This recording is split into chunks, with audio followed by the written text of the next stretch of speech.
बहुत ही सर्द रात थी वो, जब हमें एक शादी के फंक्शन में जाना था। ठंड के कारण मन बिल्कुल नहीं था जाने का, लेकिन मजबूरी थी क्योंकि शादी करीबी मित्र परिवार में थी, तो माँ पिताजी के साथ जाना ही पड़ा। मैं यथासंभव गर्म कपड़े पहन कर गया था, लेकिन तब भी बाहर खुले में बहुत ज़्यादा ठंड लग रही थी। मैरिज गार्डन में जगह जगह अलाव जल रहे थे और लोग उनके आसपास ही कुर्सियां डालकर आग ताप रहे थे। मैंने माँ पिताजी को भी एक अलाव के पास बिठा दिया और वहीं उनके लिए कभी सूप तो कभी स्नैक्स लाकर देने लगा। सूप या स्नैक्स लेते समय मैं भी थोड़ी देर अलाव ताप लेता। सूप का कप मुंह के पास लाई था कि उड़ती भाप के उस पार जैसे ही अचानक ही बादलों के बीच चांद निकलता है, वैसे ही एक चेहरा कौंध गया। सुंदर सफ़ेद रेशमी सूट पहने वो ठीक चांद की तरह ही तो दिख रही थी।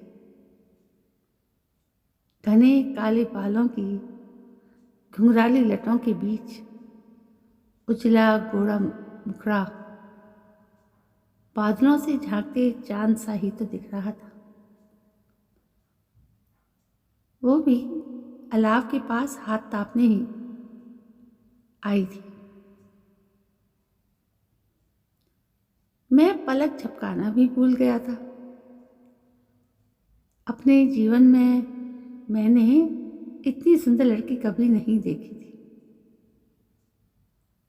वो भी अपने माता पिता की कुर्सी के पीछे ही खड़ी थी और मेरी तरह ही उनके लिए कभी सूप तो कभी स्नैक्स लाकर दे रही थी। जैसे ही वो कुछ लेने जाती, मैं भी उसके पीछे चल देता। उसके परफ्यूम की भीनी भीनी खुशबू मन को मदहोश कर रही थी। बुफे में उसके पीछे ही खड़ा रहता। क्या आप मेरे लिए 2 प्लेटें पकड़ लेंगे प्लीज़? मैं माँ पिताजी के लिए खाना लगा देती हूँ। मधुर झनकार सी उसकी आवाज़ आई। वो हाथ में 2 प्लेटें पकड़े मुस्कुराकर मेरी तरफ देख रही थी। उफ, क्या दिलकश मुस्कुराहट थी। मना करने का तो कोई सवाल ही नहीं उठता। मैंने भी तपाक से प्लेटें थाम ली। वो फटाफट दोनों प्लेटों में एक साथ खाना परोसकर दे आई। फिर इसी तरह उसने मेरे माता पिता के लिए भी खाना लगवा दिया। जब उन चारों का खाना हो गया तो उसने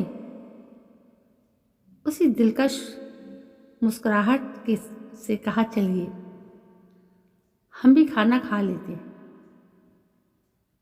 ठंड बहुत है, कुछ तो गर्माहट आएगी। हम औपचारिक बातें करते हुए अलाव के पास बैठकर खाना खाने लगे। जीवन के उत्साह से भरपूर वो हंसमुख होने के बाद भी बहुत ही सौम्य और शालीन थी। उसके व्यक्तित्व में गजब का आकर्षण था।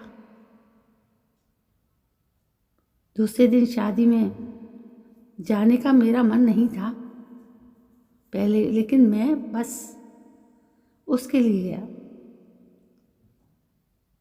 आज मोरपंखी रंग की साड़ी में सजी वो इतनी सुंदर लग रही थी कि नजर नहीं हट रही थी।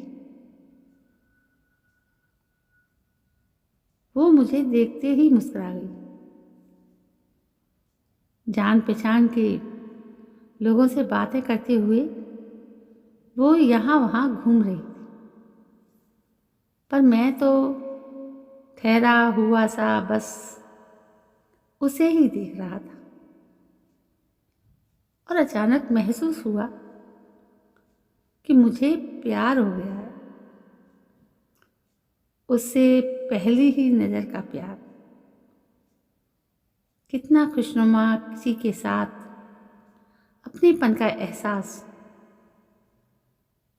किसी का हो जाना और किसी को अपना बना लेने की चाहत का एहसास। अचानक ही जैसे दिल की धड़कनों की लय ही बदल गई।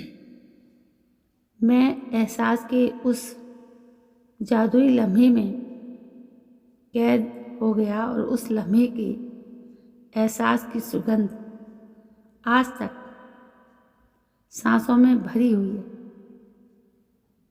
कितने दिन आहें भरते हुए गुजर गए। प्रेम का अंकुर एक रिश्ते के पौधे में पल्लवित होने के लिए एक रस्म की सिंचाई चाहता था।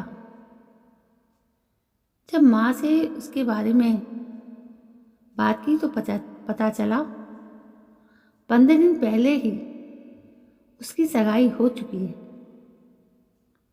एक आह भीतर ही घुटकर रह गई। प्रेम का अंकुर मन की जमीन में ही दबा रह गया। फिर कभी नहीं मिला उससे, लेकिन चुपके से मोबाइल में लिए उसकी फोटो आज भी मेरे पास है, जो अब जीने का सहारा है। दिन तो काम में गुजर जाता है, लेकिन रातें नहीं कटती।